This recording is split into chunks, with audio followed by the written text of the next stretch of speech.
Did you ever look at your portfolio and think, oh my goodness, that's embarrassing? Or maybe you don't even have one. So you know you need one, but either you don't have enough projects yet, or the ones you've worked on were kind of underwhelming. So what if I told you that the best portfolios aren't about the number of projects that you've worked on, it's actually how you present them. And today I'm going to show you how to turn even a weak portfolio into something that makes clients want to say, man, I want to hire this freelancer now. All right, so if you're ready, grab your pen, grab your paper, and let's jump in. Let's get started.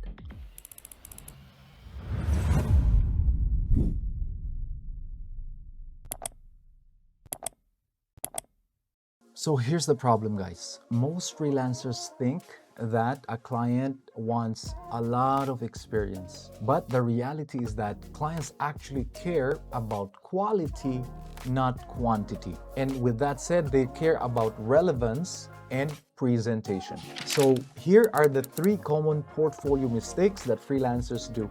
Number 1 is listing random projects without any strategy. So for example, you just upload random files into a Google Drive, into a spreadsheet, there's no context, bad titles, and then no explanation. That's crazy and it looks disorganized and it doesn't help in you showcasing how you would present your work to your clients. Number 2, focusing too much on aesthetics, not value. So it's great to have something nice and beautiful and good to look at, but also make sure to include your results or what you've done from the work you've put in. And number 3 is there's no clear structure. So what this does is it leaves clients confused. And a confused client, what do? They ignore you and they leave. All right, so here's the truth, guys. You do not need more projects.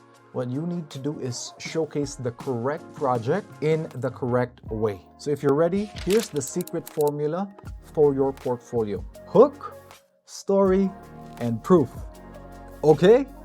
All right, so let's break this down into an example and start with a hook. Let's say you're applying for a job for a website design position for a small business. So instead of starting your hook in a boring generic way and saying, here's my portfolio, here's my work, you could start off by saying, I help small businesses build and design websites and landing pages that turn visitors into high-paying customers.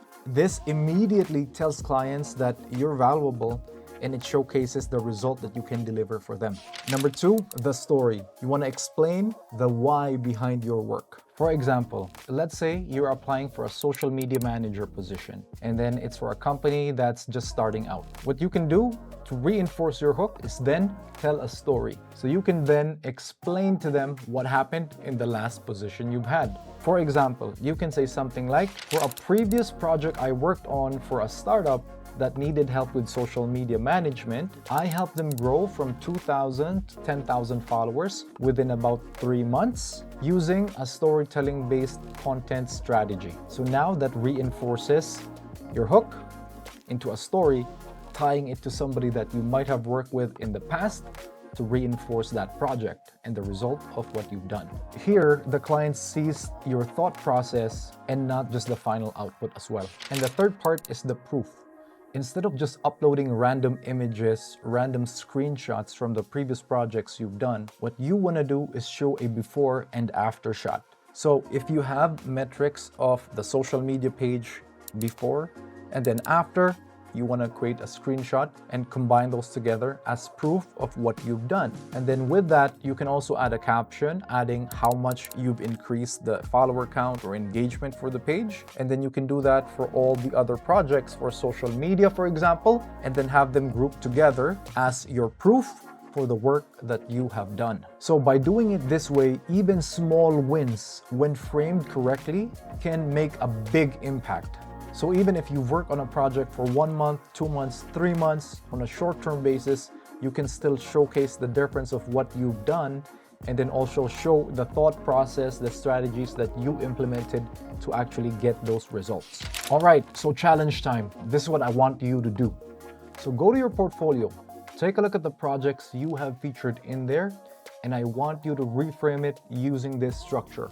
Hook, story, and proof.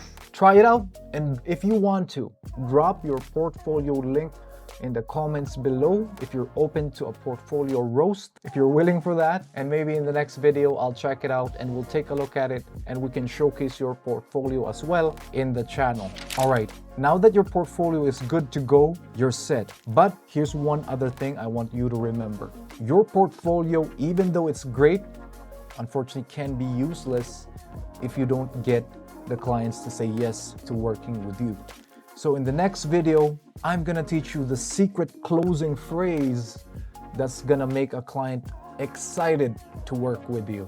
So if you wanna make sure to catch that video, subscribe, hit the notification bell, and I'll see you on the next one.